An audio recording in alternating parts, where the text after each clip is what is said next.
2026년 캐나다에서 장보기가 더 힘들어질 전망이라는데요. 이게 도대체 왜 그런 건지, 그리고 이게 우리 지갑에 어떤 의미인지 한번 자세히 들여다보겠습니다. 바로 이 숫자, 4에서 6%. 이게 달하우지 대학교 연구원들이 예측한 2026년 캐나다의 전체 식품 물가 상승률입니다. 꽤 높은 수치죠?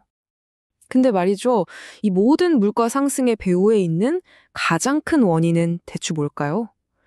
힌트를 드리자면 식료품 쪽의 특정 코너에서 시작된 이 문제가 우리 장바구니 전체를 뒤흔들 거라고 합니다. 네, 바로 육류 코너입니다. 이번 인플레이션의 주범으로 꼽히는 게 바로 이 육류, 그중에서도 특히 쇠고기 가격의 상승 때문이라고 해요. 무려 7%. 쇠고기 가격 하나만 놓고 봤을 때 최대 이만큼이나 오를 수 있다는 건데요. 이건 전체 식품 물가 상승률 전망치를 훌쩍 뛰어넘는 수치입니다. 정말 엄청나죠. 이게 그냥 갑자기 오르는 게 아니고요. 다 이유가 있습니다.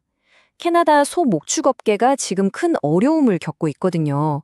키우는 소 자체도 줄고 있고 아예 이 일을 그만두는 목장주들도 늘고 있다는 거죠. 결국 공급에 빨간불이 켜진 겁니다.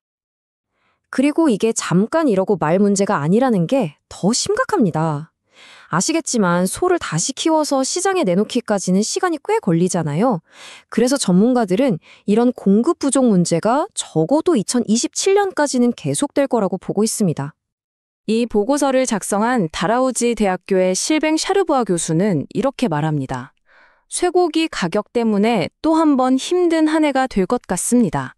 그런데 문제는 여기서 그치지 않고 사람들이 쇠고기 대신 닭고기를 찾으면서 닭고기 가격까지 덩달아 오르고 있습니다. 라고요.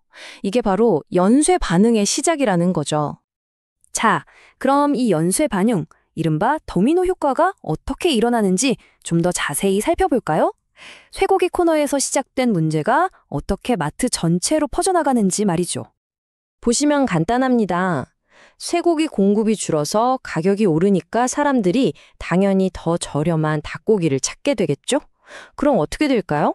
네, 닭고기 수요가 급증하면서 결국 닭고기 가격마저 밀어 올리는 겁니다. 정말 도미노 같죠?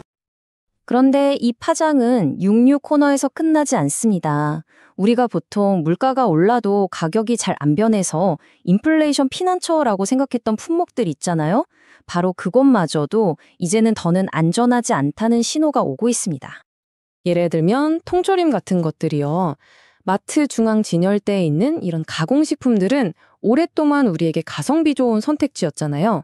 하지만 2026년에는 이마저도 옛말이 될 수 있다는 예측이 나오고 있습니다. 자, 지금까지는 퍼센트, 시장 원리 같은 좀 딱딱한 이야기를 했는데요. 이런 숫자 뒤에는 캐나다 가정들이 겪는 아주 현실적인 어려움이 있습니다. 푸드뱅크 캐나다의 자료에 따르면 이미 캐나다인 4명 중 1명은 식량 불안을 겪고 있는 가정에서 살고 있다고 합니다. 생각보다 훨씬 심각한 수치죠. 이게 얼마나 심각한 상황인지는 이 그래프 하나로 설명이 됩니다. 토론토의 한 대형 푸드뱅크인데요. 팬데믹 전에는 한 달 이용자가 6만 명 수준이었는데 지금은 33만 명입니다. 정말 폭발적으로 증가했죠. 이 숫자가 얼마나 어마어마한지 감이 안 오실 수도 있는데요. 데일리 브레드 푸드뱅크의 CEO인 닐 헤더링턴은 이렇게 비유합니다. 토론토 푸드뱅크 이용자 수만으로도 매달 로저스 센터 야구장을 8번이나 가득 채울 수 있습니다. 라고요. 정말 충격적이지 않나요? 이런 상황에서 일반 시민들은 어떻게 반응하고 있을까요? 토론토에 사는 한 주민은 이렇게 말합니다. 아무래도 고기 먹는 걸 좀 줄여야 할 것 같아요. 이제 고기는 주말에나 먹는 특별한 음식이 되겠죠. 한때는 일상이었던 음식이 이제 사치품이 되어가고 있는 겁니다. 또 다른 주민의 이야기는 더 마음이 아픕니다. 공장에서 풀타임으로 일하는데도 정말 하루하루 버티는 게 힘듭니다.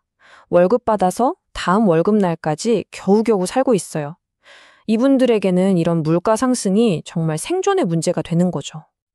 자, 그럼 이 모든 이야기들을 정리해 볼 시간입니다. 우리가 꼭 기억해야 할 핵심은 뭘까요? 핵심은 이겁니다. 첫째, 소사육 두수가 줄어드는 공급 문제 때문에 쇠고기 가격이 치솟고 있다는 것. 둘째, 이게 닭고기 같은 다른 육류 가격까지 올리는 도미노 효과를 일으키고 있다는 것. 그리고 마지막으로 이 파장이 이제 통조림 같은 식료품 저장실 필수품에까지 미치고 있다는 겁니다. 한마디로 소고기에서 시작된 나비 효과가 우리 식탁 전체를 위협하고 있는 거죠. 이런 예측을 보고 나니 이런 질문이 남습니다. 매일 먹는 필수 식품들이 점점 더 비싸지는 세상에서 앞으로 우리는 음식과 어떤 관계를 맺어야 할까요? 이건 우리 모두에게 주어진 숙제일지도 모르겠습니다.